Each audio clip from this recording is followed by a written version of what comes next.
Gerry Baker joins me now. Gerry, can I just get back to my editorial? I said, I think Trump did the right thing, that he's done the world a favour. Do you agree with me? Yeah, I do, Stuart. Look, I think in a way, in fact, I've written my Wall Street Journal column on this topic today.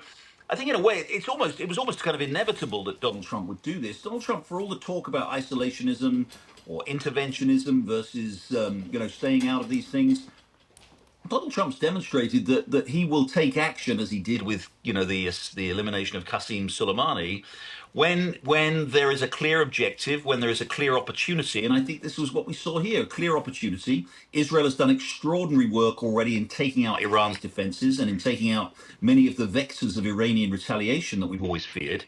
And so this was, in a way, a very important presidential decision and a bold presidential decision. But in a way, this fits entirely with Donald Trump's, long-standing view that Iran can't be allowed to have a nuclear weapon, and indeed with his willingness to use force in a targeted way, not in a way that actually ends up, putting the US in a boots on the ground, never-ending war kind of a situation, but has taken this action. Now, what we don't know, of course, is what the effect will be, and we'll have to wait and see. Gerry, Democrats are going after Trump for the strike on Iran. Senate Minority Leader Schumer wants an immediate vote on the War Powers Act. He wants to involve Congress in Trump's Iran decision. AOC says the strikes are absolutely and clearly grounds for impeachment. The White House says, look, that's just fake news. What's your opinion on this going on here?